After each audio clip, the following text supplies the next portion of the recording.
Hello. It's been so long since we have managed to kind of come to the next episode, and I'm very excited. It's been a long, long wait, but we're going to be talking about something that's really, really close to my heart. And the topic of today is going to be the sacred art of holding space, exploring the doula way of being for birth.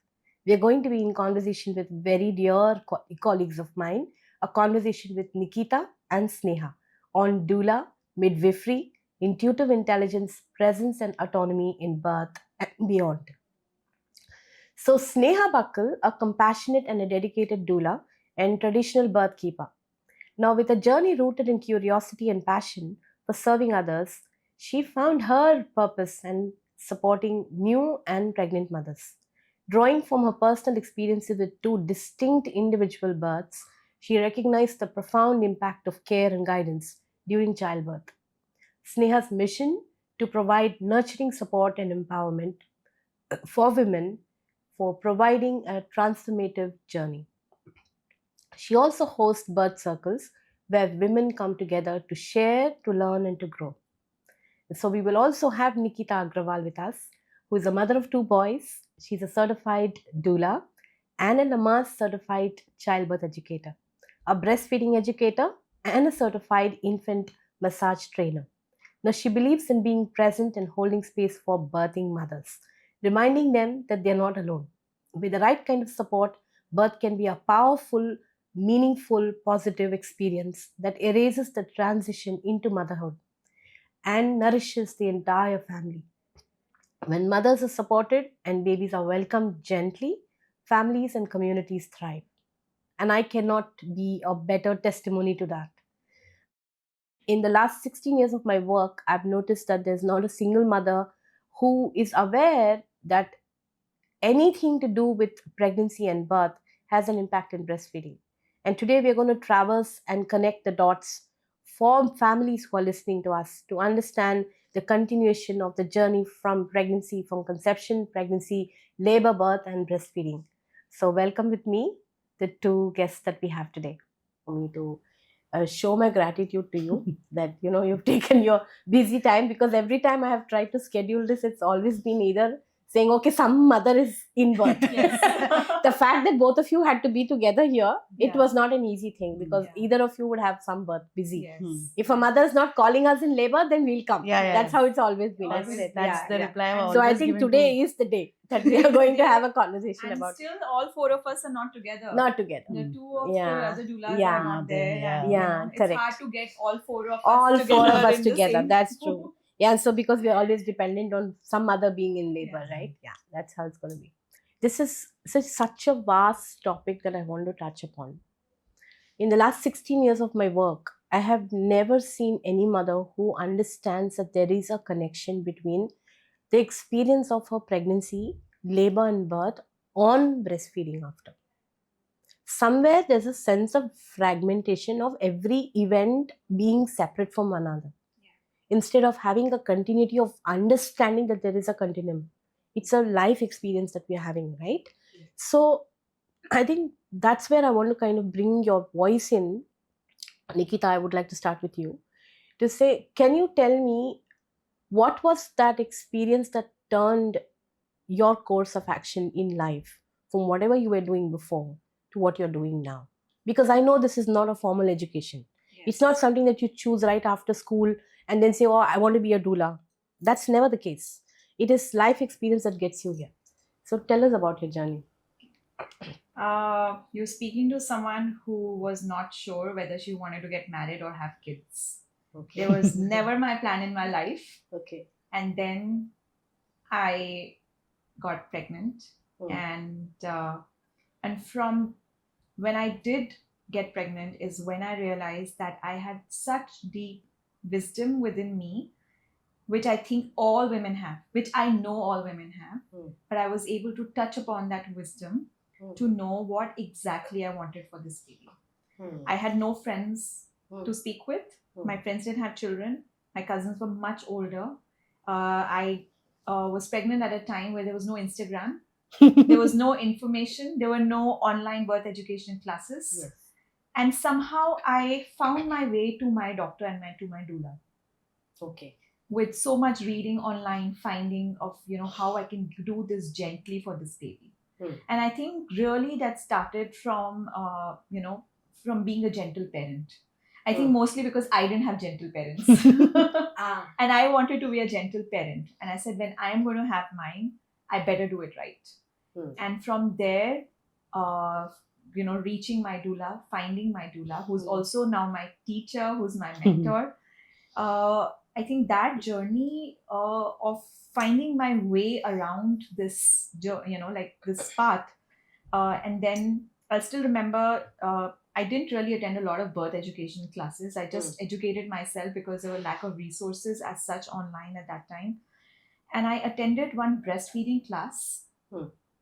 And when I saw that clip where this absolutely helpless newborn baby is lying on the mother's chest and the head was bobbing, I still remember that.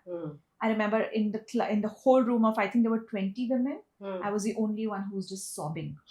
And I realized that this is what it means to be a mother. You will have this tiny, absolutely, like being who's totally dependent on you for survival.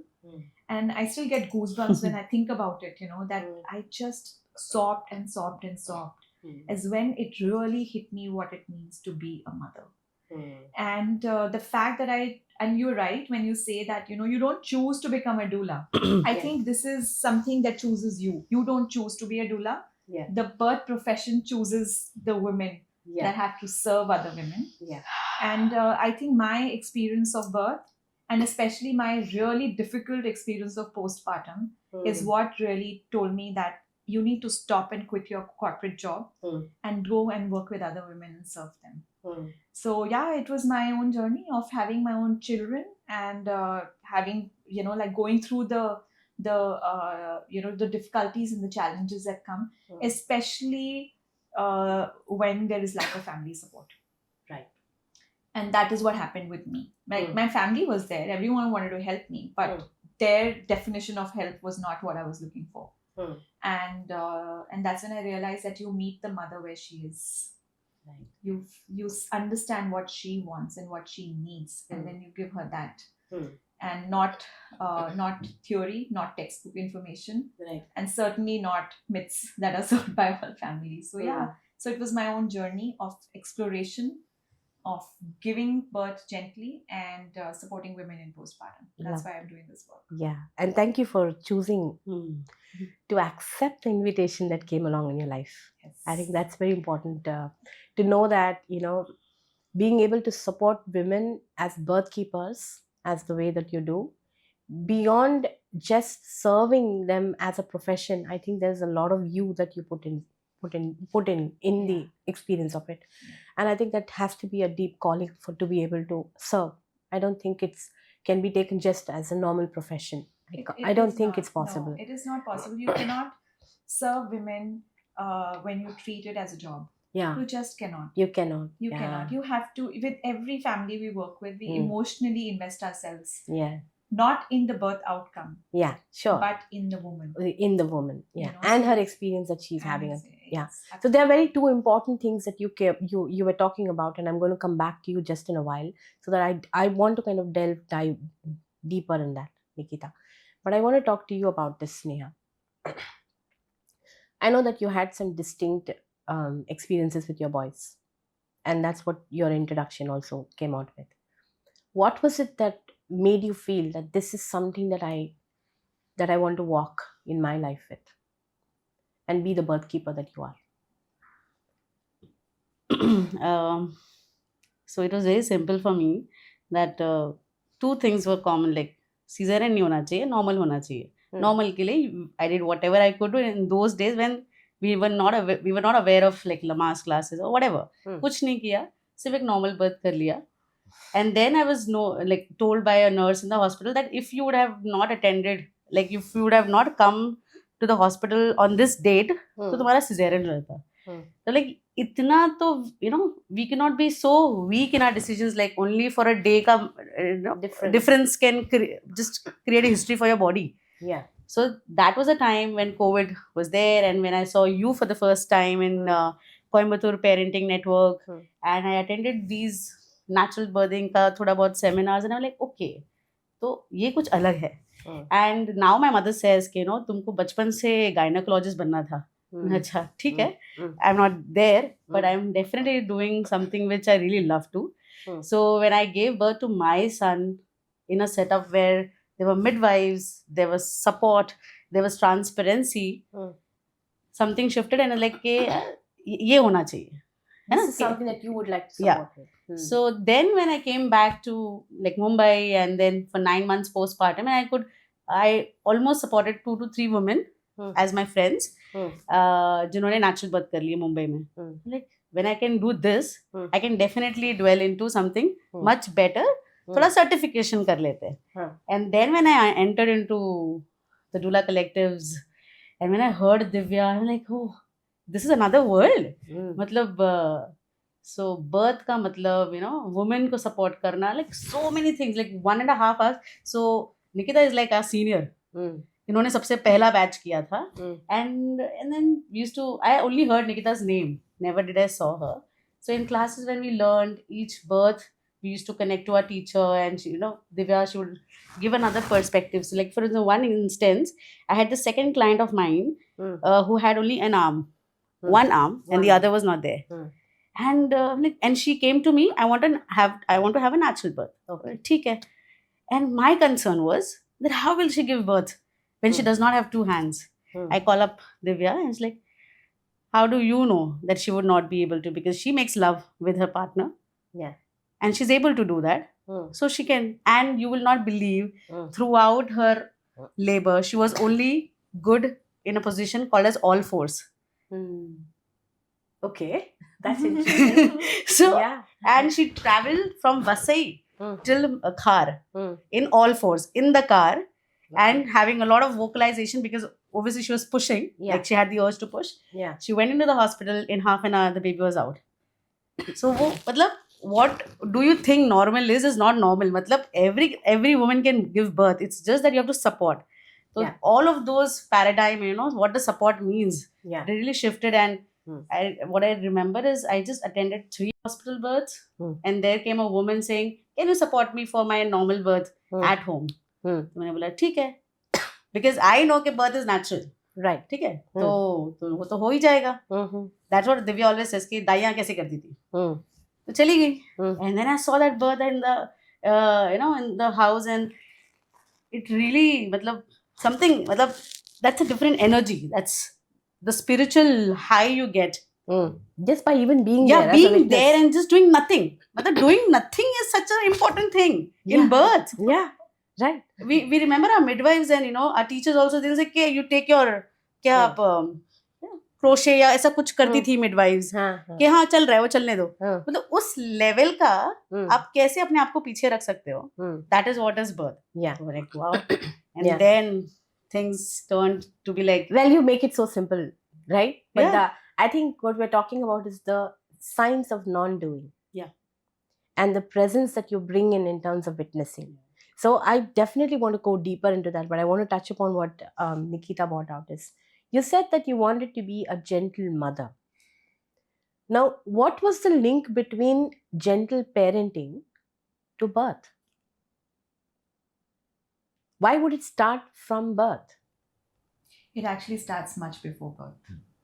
And this is a whole continuum that we're talking about. And it just doesn't start from pregnancy. It really starts from your own prenatal experience, your own childhood. And that shapes you, because even when we meet women, when we're doing prenatal preparation, we tell them that before you go into labor, all your life experiences, all your beliefs, your expectations, everything will come in front of your eyes when your labor starts, when you are in labor. So it's really, giving birth is a sum total of who you are and all your life's experiences so far. And I don't think that gentle parenting starts from pregnancy. It starts because it starts much before. And really, for some women, it is very out there. They know that this is what they want to do. For me, the pregnancy happened first before I could realize that I had all of these ideas within me. Correct. So the pregnancy brought out the wisdom, not the other way around. Not the other right? way around. But I think that all women have this wisdom sitting in them. They just need to access it. Hmm. So, and where is the access coming from when you listen to yourself? And what kind of dampens it is, all the noise and the stories that you hear outside. Okay. I remember the journey for me to have the birth gently started from a spiritual retreat that I had attended. Okay. There, our teacher had shown us a video of a baby being born in water. Okay. And they explained that, baby coming from water world to the water world outside is a very gentle transition for this baby. So somehow, when I was very young and I had no intention of having children, that kind of stuck in my head that, this is a way to gently bring a baby, right? So that actual implementation of that wisdom happened through choosing, for me to choose a water birth, for me to choose a birth support, doula, to choose a doctor who supports my choices. But I think really the decision to be a gentle parent starts much before that. Yeah. So beautiful that you brought that deep thought in to recognize that what we become and to allow them to be who they are as they are welcomed in this world is something that you can witness right from the beginning. And that's the definition of what gentle parenting would be. It's not about shaping something, it's about preserving what is already available. Correct. Isn't it? I mean, there's so much of wisdom that women carry within themselves. And this sometimes kinds of gets blurry, like you mentioned, with the kind of noise that's outside. And some of the noise is about how do we normalize cesarean sections. While it's necessary, it's life-saving. How does this noise become louder in your experience? Now that you've been supporting so many mothers, how do they get led to that and start to feel that that's also something that's normal? And then some women find the voice within them and then traverse like saying, no, Sneha, can you help me do something different from what I'm already hearing? What do you think is happening outside? What's the noise outside? I think the fear for pain. The concept of pain is just taken to a next level. Okay. Painless births. Okay. Why painless? It's such a like the womb, the birth canal. It's all such a compressed space. Like it's so small, and you're growing a human being inside you. So the pain is bound to happen. So I think the epidural painlessness and again how to make it short. So right now we like seeing on Instagram like shorter labors, 6 hours done. You'll birth your baby. Nahi hota hai. So when we talk to mothers about what pain means for them, only then I think labor mein it works. So when you have these kind of discussions prenatally, mothers getting comfortable ki yeah, pain is important because my baby is coming out and pain is the medium where I and my baby, we are connecting, we are talking, communicating, and the process is happening. So I think that's the first thing, that fear for pain. Second would be so where is the fear from pain coming from? Like what the communication, like the mothers now the mothers are telling to their daughters कि वो ऐसा दर्द होता है कि आपकी इतनी हड्डियां टूट जाने जैसा दर्द, 260 या कुछ some 20 bones breaking at the same time. So all these narrations and it's ऐसा है that आपकी अकल ठिकाने आ जाएगी. तो ये जो communication और बच्चियां सुन रही हैं, बच्चे सुन रहे हैं, that is impacting a lot. First. Secondly, again, to not want to have babies. That's a choice, and so these things are also there.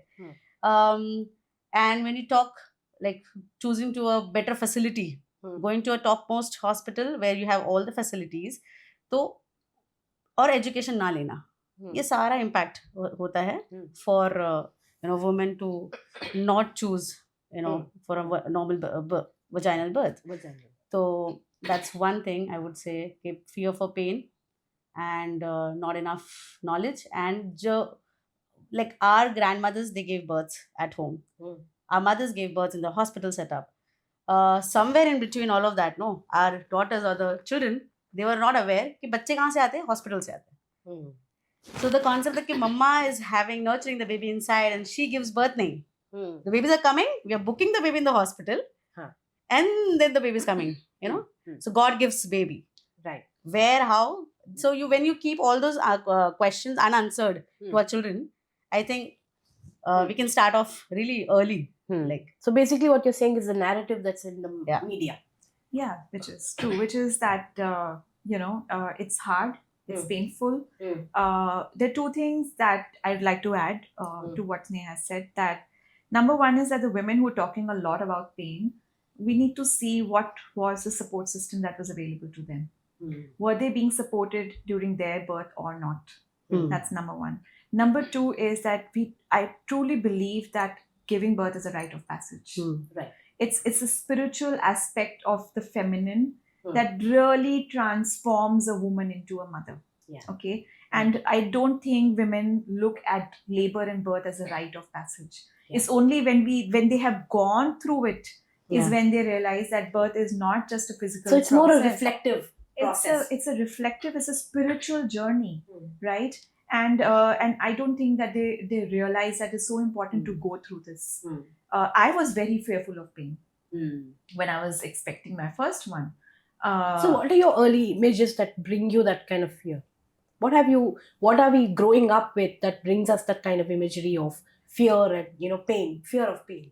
It is mostly what we use, what you hear. I'm a short, petite woman, and everyone told me, "Oh, you will have a C-section." Okay. Because you're short and your hips are not wide enough. Okay. Other than, of course, what you see in the movies, what you hear around you. So The vacuum. Yeah. And plus also, most of the stories are that. None of the stories said that it was hard, it was intense, it was painful, but I'm so proud I did it. Yeah. None of get to it. hear that. Yeah. We don't get to hear that at all. Yeah. So the only stories were negative stories, and that's what we grew up listening to. Yeah. And also the fact that birth was an enigma. No one knew what birth meant, right? I had never seen anyone breastfeed their baby before I breastfed mine. Because if you're attending a social, like a social function, a wedding or something, you'll always see a mother using a bottle to feed the baby. Correct. It was not normal around us. It was not normal to breastfeed your baby. I think I was the only one in my family who attended weddings with a nursing cover and breastfeeding my baby everywhere I went, right? But I only saw mothers using bottles. I did not know how babies were born. All my cousins said, "Oh, please take in an epidural. It is very helpful. Don't shy away from taking it." So none of the stories said, "You're strong, your body knows how to do it, and you'll do it." Those are the stories we grew up with. So I think some of us, we really broke the mold for ourselves first. Right. And when we discovered what it meant to break the mold, is how we are able to support other women to do that. Right. While it was normal, like she said, that grandmothers actually had birth at homes. But at the same time, there has been a whole generation in between where there has been a transition from from home care to industrialized medicalized care. And so it not only did impact on what the birthing is seeming to be, but also what the postpartum experience is going to be.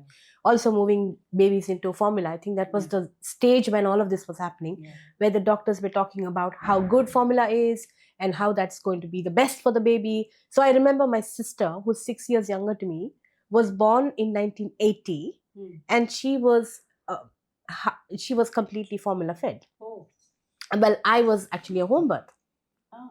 I was born at home, but my sister was born with cesarean section and was given formula within the 6 years gap. And my reflection on that is, I'm thinking about it and I realized that this is what the narrative had changed over that period of time. And it seemed like that was more empowering to women, that you have something better for your baby that can be done by cesarean section, which was faster birth, plus it can be painless. Then you can also give formula, which is better than your milk. It's always about you're not good enough. Not good enough. Of course, that's the kind of messaging that was given. So, but I think as women, that was not the thing that came to them, because I realized that my mom, I think at some point she felt that this was freeing her from what she felt was needed for her to do her duties of her domestic duties that she had, which she cannot escape from. That's a very deep narrative in our culture, isn't it? That we have, combined families where we have more than 5-6 families together living in one place, and all the household domestic duties were dependent on 1 or 2 women of the house. So they had to take care of that, because all of this requires time, effort, presence, isn't it? So many things that kind of intertwines with all of this is what my understanding is, which kind of gave them sort of, oh, this is going to free us from that, and thinking that it's better for my baby, so why not? Because as a mother, that's what I want. But I think when it came to us, I think there's a return back. Yes. There is a Yes. return back. Yeah, because Right? I asked my mother how long she Yeah. breastfed me for, and she said that she started solids when I think was 4.5, 5 months old, Hmm. and then I don't think she breastfed me beyond 6, 7, 8 months. Yeah. And I breastfed my children for almost Yeah. until they were 2 years of Yeah, age. Right? exactly. 1.5, 2 years. Yeah, of age. the same thing with us as well. Yeah. So it was like 2 months or 3 months. Yes. And then 2 you go months. back 2 months, 3 months, that's about it. By 3.5 months, they would start in solids Yes. with rice, kanji, and dal water. Yeah.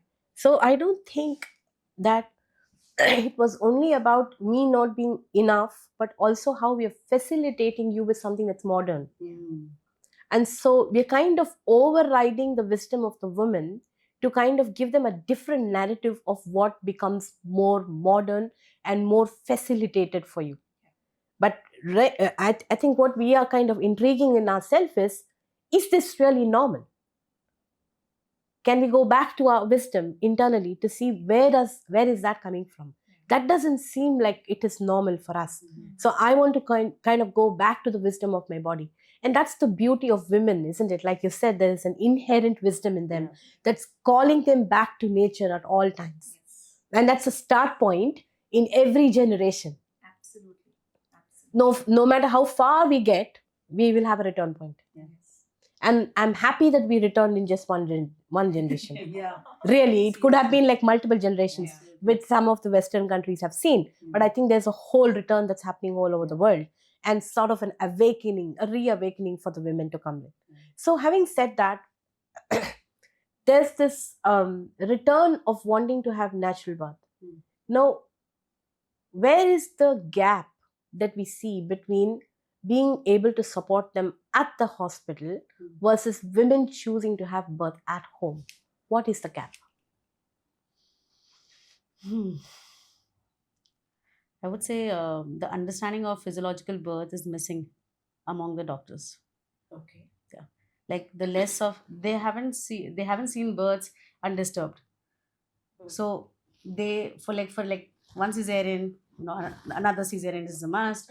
If there is cord around the neck, if there's low amniotic fluid, high amniotic, so all these reasons, the diagnosis which is going around pregnancy is again not making normal births famous, or not making it to be continual process. So women, especially for like after 2 cesareans or 1 cesarean, they would want to give their body a trial. They're just asking for trial. But the hospital system and the management are not familiar. Okay. So I've read it in a book. There's this very beautiful book called A Silent Knife, which is revolving around VBACs. And it says that in those days when there were cesareans and then women wanted to have normal births, the doctors, they knew only inductions, that you need to induce. And there they saw a lot of rupturing happening, the uterine rupture happening, because they induced. But they made it a line that normal, if you try to have a normal birth after cesarean, then there's a uterine rupture happening. But no one knew that they were inducing the process. So induction, so not doing births without induction, so sort of physiological birth is gone away from the hospital setup. It's only if you are kind of laboring at home maximum, like our teacher says always, Divya, that the first step towards intervention is to going to the hospital. Right. So if you're managing your labor well and then going to a hospital when you're like good 8-9 centimeter dilation, वैसे ही होता था, and then nothing can be done. So you labor and you birth. But in those days, induction was a game. So then rupturing was happening, right? So here, for the woman, what she needs is time. Hospital, the doctors, they don't have the time. Yeah. I think it's so I've time been and space. Time and space. So so such an important thing that you bring out, Sneha. So I'm thinking that when I'm speaking to the doctors, we're coming close to the doctors, having a conversation with them to see, are we living in two different worlds? Are there silos between them? Or is there something that we can also acknowledge? Where are they coming from? What I have discovered is when I'm speaking to the gynecologists and obstetricians, they come from an intention to support and look for safety for the baby and the mother. deeply coming from the sense of safety. At the same time, these are the equipments and the knowledge that they have, the limitation that brings them to saying, okay, this is my resource. My resources, can I have an induction? Can I have, if things are not going okay, then can I run in for an elective cesarean or maybe an emergency cesarean? Or should I use a vacuum? Or should I use a forceps? So these are the tools that they have around them. Like you said, it's lack of deep understanding of the physiology rather than a vicious understanding of, okay, now I'm going to make it different for her because I want a certain kind of outcome. Right? So I think that's the space that we want to bring in to see, because we might be having doctors listening to us. Like, I really want them to listen to us. But we don't want to be like two different worlds that they cannot bring together. Right? What have you been noticing, Nikita, now that you're also supporting mothers who choose to have natural birth experiences in the hospitals? So I think the first one is that, like you said, doctors are coming from a deep space of safety. Yes. And, a doctor, by their training, is trained to look for problems. Yes, correct. As opposed to a midwife who is trained to look at what's working. Yeah. Right? Sure. And their radars are always up. Always. That is their training. Yeah, sure. Right? And their training is to say, I have to do something to save. Yes. Rather than taking a pause and saying, let me see how this unfolds. It's very difficult for a lot of obstetricians to take a pause, sit with their hands folded and watch. There are very few of them in the city. Right? So number one is that. I think also medical legal cases. Yeah. Even if you are going to a supportive care provider, even if you've chosen a midwife, right? A midwifery system. If things go down south, you will have parents up and out. Repercussions with it. Right? Absolutely. So there is medical legal cases involved. There is this whole piece of the reputation of the doctor, of the hospital. The truth is that births work. Births are natural. Nature wants to ensure that the mother and baby not just survive but thrive after it. But sometimes things can go wrong, and that is that is what the script of the life script was for this mother and this baby. Right? But then doctors are operating from a very deep space of fear. Also. Yeah. Also, how the system is designed. Yeah. The system says that I have chosen my doctor and I want my doctor to be there for me when I am in labor. A doctor has several women who are going to be giving birth in 1 month. Can that doctor be available for a natural birth for all of them? Answer is no. Yeah. If you ask me as a doula, can you support 20 women in a month? I'm going to say, I'm sorry, it's not possible. Yeah. Because I cannot be fully present for all women when the numbers is that high. We need to look at how we can support doctors, how we can introduce group practice. Yeah. How we can introduce more midwives in hospitals. Yeah. So that all low risk pregnancies go to midwives and all high risk go to obstetricians. So the ratio between the doula-ship and the midwifery is far larger than per doctor. Yes. And we have less doctors even per the number of women that we have. Statistically, we are very less. So even if you have a gynecologist or obstetrician 10 in a single road, that's a main road, you still are less than what we are actually having births. So I think that's very disproportionate kind of understanding that we have at this point. And overworked. Absolutely. They can't be present for every woman. Yeah, and I think that's not their area of work, and that's the scope of practice. I think we have to understand the limitation and the scope of practice that each one brings in. And this is ours, and that's theirs, and how can we collaborate, kind of bring it together and say, okay, we will call you in as soon as we require you to put in your sense of safety here. And they are definitely responsible, like you said. Medical legal cases, beyond even legal cases, I think it's also their own consciousness.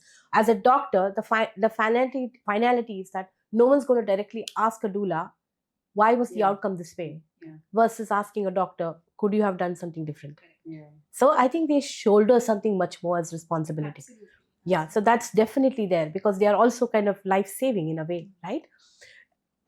Having said that, what are the things that need to that can open the doors of collaboration between doula-supported work in birth as birth keepers in a hospital setup that allows a sense of safety also to be provided?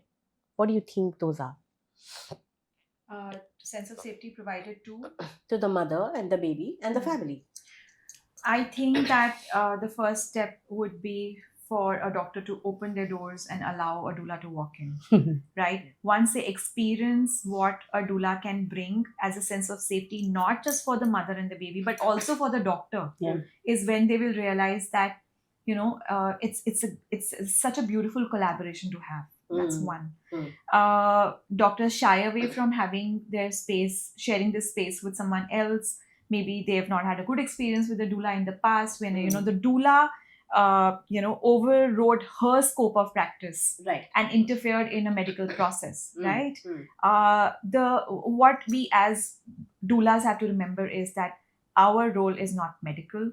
It's very clear our role is support, with physical support, information, emotional Support. spiritual, all of that, the presence. Yes. But when it comes to the role of the doctor, Mm. there is a very clear distinction that this doctor is going to take all decisions that concern the medical care of the mother and the baby, Absolutely.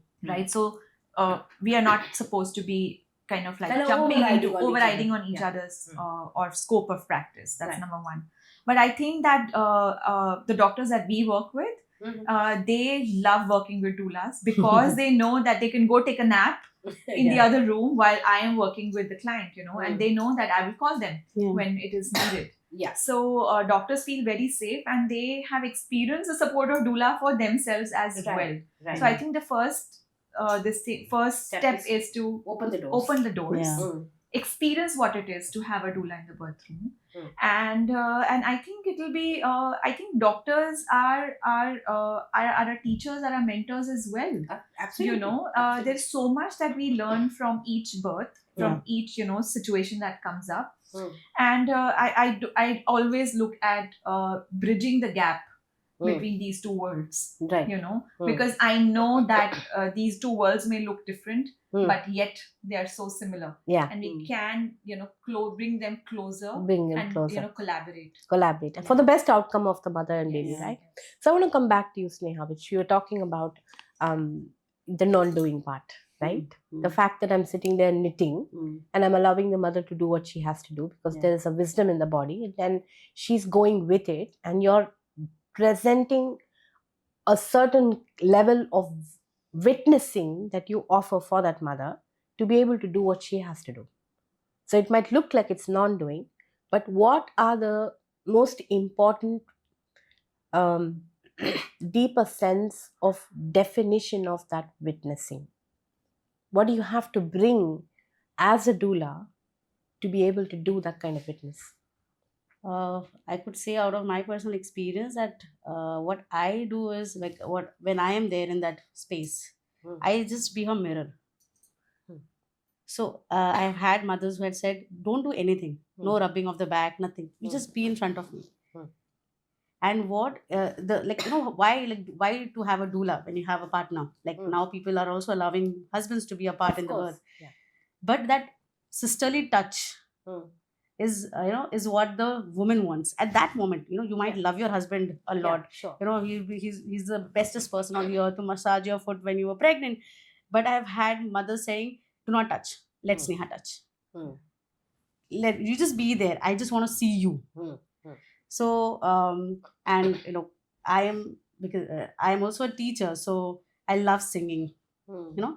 So I always so one of the births I was attending, my son was very young, the younger one, and that was my first birth where I left him in the midnight.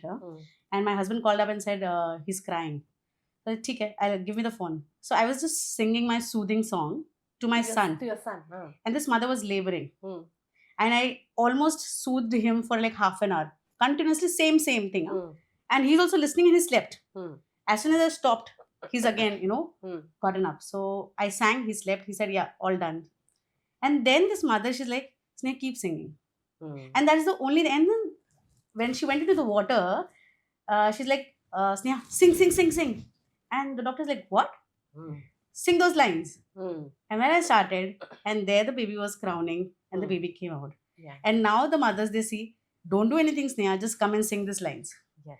So that's one, that they feel like a sisterly touch and a sister around. And the mirroring is very important, because at that moment, sometime when she's just grinning, or like all of Yeah. these are tensed, Yeah. you breathing, Mm. you're holding her hand and like, let's breathe together, Mm. let's vocalize together, and she's again. So it's a reminder which your mother needs. She does not have the stamina to say, come in. Mothers will be like, these They are the just actions, talk through only your gestures. eyes. Yeah, only The gestures in gestures. transition. They'll just be gesturing, Mm. and it's only so then mirroring her is just what she needs. Mm. And then those golden hours, Mm. getting the baby on the mother's breast and all of that. So the sisterly feeling Mm. that a mother gets, Mm. she's there. Sometimes, when we do some kind of prenatals with the mother labyrinth, then they realize that, I don't want my mother inside the birth space. Mm. Right. So at that moment when you're known and loved ones are not there, so a doula is someone whom you know, Mm. whom you feel safe with, and she exactly knows what is that you need. Right. Yeah. So And she's bringing certain kind of knowledge Yeah. along with her, right? Yes. Yeah. So she was talking about mirroring, Nikita. Could you tell me more about the rhythm that she's talking about? The rhythm of matching with what the mother is looking for in your eyes and your gestures that you're presenting yourself with during the time of labor and transition. Like you Yeah. said, that time they are not even talking. Mm. So they're so deeply within themselves, right? What are those qualities of presence that you need to bring in as a doula that seems to embody and mirror the kind of wisdom that a woman requires during birthing? I think this is something that you can't think of yourself. And like our teacher says, these hands are ours, but the work is God's. Hmm. Okay. Mm. And I distinctly remember that I was supporting one mother, Mm. and she was pushing, Mm. and I looked at her in her eyes and I said, Kate, you're safe. Mm. Okay. I don't know where those words came from. Right. And when we were doing a class with Barbara Harper, Mm. and she said the most important words that you can tell a mother in labor is that she's safe. Safe. Yeah. And I realized that this wisdom doesn't come because you are intelligent. Yeah. It comes because someone from above is sending it to the mother, and you are the medium. Yes. Sure. Okay. Mm. So each birth is very different. Mm. There was a time when my words made a difference. There was a time when my rebozo made a difference. Mm. There was a time when my touch made a difference. But it is the quality and the energy of my voice and my hands that are touching the mother, right? Because that is not coming from me, it is coming through me. Yeah. Every time when I feel that this energy is being overridden with fear, because I can also feel fear in the birth room, Yeah. right? Absolutely. I take a moment, I go out, Mm. I go Grounding for a is walk, very important. and then I come back, because I know that somewhere this fear is I can feel the fear also, and that is not what I want to bring in the birth room. So then I have to take a break. I go out. You regulate I yourself and then come regulate back. myself, and then I come back. Hmm. So and I think all of this stems from the fact that we have very deep faith in this process. Yeah. We know that this mother who is doing all the hard work, who looks like she might be struggling, but she's not. She's not. She's not. She's just discovering how much power she has in her body. Absolutely. And that reminds me, Nikita, but recently I was connected with a very dear client of mine, and she's from Singapore actually. And she's a mother of already one, and she's also studying medicine herself at the moment. Then she became pregnant with the second one, and she's constantly complaining about anxiety for the last couple of years. It's been on with her. So you wouldn't imagine her to choose the things that she chooses for the birth. Yeah. So her baby was a completely frank breech baby. Okay. Was not descending, was not turning, and there was no engagement at all. So she calls me and she says, I don't know, baby's not turning. What do I do? And her fears are more about thinking about, oh, if I have a cesarean, which is a second cesarean she might have, if I have that, then my education is going to stop because I will be so dependent on recovery and I'm not going to be back on feet. And then I also have an older child to look after. So recovery is what is back of her mind. That I'm not going to be back on my feet was the one that was really fearing her. And I've had some conversations with her deeply to see, can we come to a sense of acceptance and also look for resources that can support you. So she went in for a spinning baby process, which I want to talk about as well, because I want you also to share the kind of wisdom that we have been carried forward from the tradition of birth keepers from the past and how what we have been learning now. So they went in for that, and that did not help either, right? So they were coming closer to the date where the doctor said, we can't wait beyond this. Now we will have to go for a cesarean section. But will the doctor give her the opportunity to have a labor? That's all we had to talk about.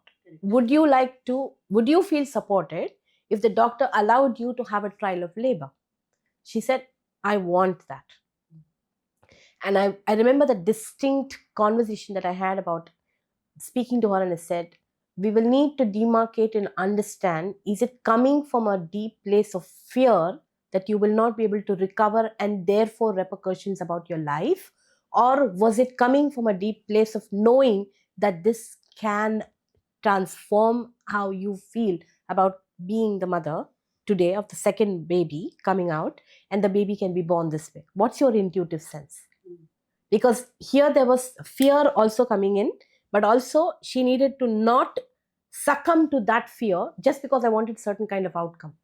That's a risk factor a mother can take sometimes, that I want a natural birth and no matter what. And that's something I want to talk from your own experience as well. But she then decided to take a step back, go into a state of stillness, and come back and say, I want to try this. And she had a normal birth. Wow. Completely frank breach. Wow. Okay, I was stunned. I said, I'm so proud of you.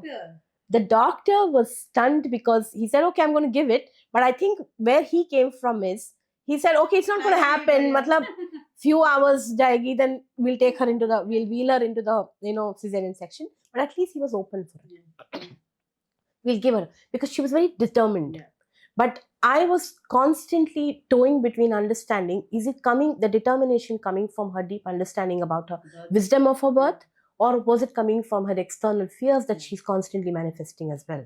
So I had to step back and I tell her that, I want you to come from that place. Whichever decision you make, I'm with you in that. Sometimes I think there's a lot of fear of judgment for women, that if I choose cesarean, will I be then judged? Versus me, because the trend is natural birth. So you know how it can tip, right? So if this is where it's tipping and it can go extreme, then you're not even, you sometimes can have some dangerous outcomes that can happen. We did hear about something that happened in South India, right? Where they chose to have a natural birth and they didn't have the proper preparation, perhaps, and then the baby died. And that became at home. And so then that gets flashed on to say, okay, this was the outcome because they were not prepared for it. So I want the audience and the mothers to deeply come from that understanding that natural birth or a cesarean section isn't about the trend, but about the intuitive sense of where you are and what you need at that point to kind of be ready to feel safe to ask, this is what I want now. And how much are you ready to do your inner work? Inner work, absolutely. And at this point, I feel like during my labor, I need support and I need something that's going to help me, reduce the pain, or that I feel like, okay, this is not going to work out. I need a cesarean section. We should be able to do that. And that sense of safety has to be provided for a mother. And sometimes we can be drawn into either of the trends, you can see. So tell me about your experience about working with mothers in those. Give me those starkly different experiences that you've had. I am that mother who needed a cesarean. Okay. And I had a low-lying placenta which never went up. I went into labor in 36 weeks. Of course, the first thing that was done was a scan to see where the placenta is, because I was due for a scan in week 37. It was unchanged. And I was told that, we are sorry, you can't continue to be in labor, you need to have a C-section. And I broke down, because I am that doula who's supposed to provide support for other women to have a vaginal birth. And here I am, who knows very surely that she's not having a third child. So this is the only experience that's going to come in my life of giving birth. And I felt that experience was being taken away from me. And I was so beautifully supported by my doula on the phone from Delhi. Like you were the doula for your Singapore client. Yes. My husband was with me. I mean, I'm getting goosebumps as I Yeah. hear this conversation, Yeah. especially because as practitioners, there is a different level of presence that we need to bring to be able to stay connected with the truth of what is happening and transpiring in our life. Because it's also a loss of face in a way, you know. And I hear you totally. Because sometimes we feel like, okay, I'm supporting mothers and I'm talking about natural birth, and here the experience is totally different for me. So how did it transpire for you? I was not ready to accept what was coming in front of me. Mm. I was begging the doctor to, just give me a chance. And obviously, it was not safe. And he made a quick call to Divya, and just her presence across hundreds of kilometers through the mobile connection just grounded me. She reminded me that it is the wisdom of the baby which has started the labor in week 36. I had zero liquor when they found out. Okay. The placenta was really low. She said, this is the wisdom of the baby. This is what is the safest for this baby to come. I was obviously very emotional. I was crying, and my husband was sitting next to me and said, what's the big deal? What's the big deal? Yeah. And I'm like, you will not get it. Yeah. You just wouldn't get it, like, Yeah. stay out of it. Now I know what she means by saying sister. Yeah. It I is mean, a that woman feminine. touch, it's a Yeah. feminine thing. It is a feminine thing, because if you look at any ancient visual of a woman giving birth, There a are woman women is around. supported by other women. Yes, You know? absolutely. So women need the Women. feminine. Yeah. They need the woman. They need the woman. In order for them to know Yeah. what is it that they have in their bodies to be able to do this, Yes. right? Yes. So yes, I've also had my own experience where I ended up in an unexpected cesarean, and how I was supported through it on the phone by someone who was sitting hundreds of kilometers away from me, right? It is hard. It's hard. It is very hard. Yeah, to come to an acceptance of the reality of what is transpiring in your life and unfolding in your life in a way, rather than to think this is the outcome I want. Yeah. So it is the process It's the that we have to process. focus on, not Focus on on the outcome. not the outcome. Not Not the the outcome. outcome. So beautiful, Nikita. I would like to give Yeah. one experience of my this mother wanted to have a natural birth. We had to see previous to cesareans. So I went into her labor, like when she was laboring, having good contractions, like contractions which we would want her to go to a hospital setup, like Right. So she's having contractions, feeling like it's just now I'll be birthing in some time, but her dilation is stuck. And here I know that she has some past history with her mother. And I'm asking her, can you just forgive your mother for now? And she's like, no, I can never. And her dilation never happened. And she was rigid on natural birth.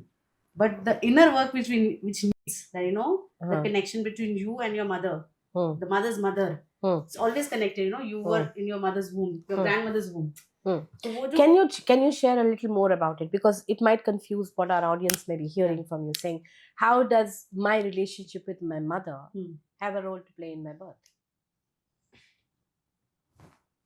That's what you were in her, right? Yeah. So our wombs, I would say, like, I do not know the technical words, but they are really connected to our mothers and grandmothers. Yeah. Right.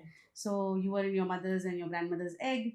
So here, not letting go is what we always, you cannot birth from here. Yeah, it's your body doing the It's work. your body. Yeah, sure. So if you're like stuck up there, like it can also happen if you have a lot of knowledge. Yeah, sure. So we have doulas who have difficult births because of lot of knowledge. Yeah. And so we have to get them, okay, let's come to the body. Let's come to how you feel inside. So this mother, she was like not ready to forgive because they had some past, she had past grievances. She did not have a father in her life. So all of these things, labor gets you on your knees. She sometimes mentioned that how you lived your life is how your labor will be and your birth will be. I have seen births having like so easily happening because they live their life easily. This mother's life was only so traumatic and it was similar to hers. So I don't know how again it is connecting. Attending her birth changed my menses, changed how I felt in my body. It was very drastic. My whole body needed some support Mm. only by attending her labor. Yeah. So when I was pleading her, can he just do it right now? Mm. She knows that she's stuck. Mm. She knows that she want to have a natural birth. Mm. The dilation is not happening. The progress is not happening. Mm. But she's like, no, I can never do that for my mother at least. Mm. So yeah, okay, the narration is good, natural birth is good, but Yeah. are you ready for it? Yeah. Do you want to do what it needs to be done to get the birth? Mm. Mm. So that's again, it's Yeah. a narrative. Yeah, Narrative it's- अच्छा है. Yeah, sure. It's like Would a you like to trend. work? Again, it's like a Yes. trend, right? Yeah, It's going to trend. become a trend of, oh, all breastfeeding mothers are Yeah. going to be the trend today. And Mm. so therefore, if you're not breastfeeding, that means there's going to be judgment. Yeah. Similar to what it used to be before. So there are so many mothers who struggle through having to give any external feeds for the baby, even if the baby is not able to gain weight, and they don't know how to kind of navigate through the clinical situation that they are in, simply because there is a internal competition between how I feel good about myself, or do I feel good about myself, or the sense of self-esteem. I think somewhere deep self-worth comes into the picture and says, okay, I'm not good enough and I'm not able to provide for my baby. It's not an easy thing for us to swallow as women. I don't think it's possible. And that's the biggest struggle I've seen women have, right? So where's the demarcation, Nikita? What she just mentioned. Sometimes it's about allowing, and sometimes it's also about guiding as a doula. I think the first thing for us to remember is that we may have our own knowledge, our own experiences, our own skills, but we have to truly understand that all women are different and they're also coming with their own wisdom. Yeah. Right. Mm. And what we have to remember is that despite us having this information, we may have our own biases. Mm. So the first thing is to be aware that we are biased for a certain birth outcome. Yes. And we have to constantly remind ourselves that I am not supporting the idea of a birth, I'm supporting the woman. Yeah. So there's a big difference between supporting the woman. We are going into the birth room to not support her to have a natural birth. We are supporting her as a doula, supporting the woman to have the birth that's going to happen with her in that room, like how that birth unfolds. So that is what we're doing. We're not supporting the outcome, we're supporting her. I think that's what it means. And then when you truly, absolutely decide to support a woman, then you also support her choices. Right? If she wants to, have a non-medicated birth, then you support that choice. But if she wants to say, and if she's saying that I want to have an epidural, then you support that choice without judgment. Because I recently had a client where she decided to take in an epidural. And, and when I walked in and she looked at me and she said, I'm really sorry. I said, please don't. Because, for me, it is supporting you. Not whether you had a medicated, non-medicated, My role as a doula is to support everything that you choose to do. Right? And I think that's very important because a lot of people have the misconception that, what if I have a C-section? What if I choose to have an epidural? And what does the doula do then? Right? So our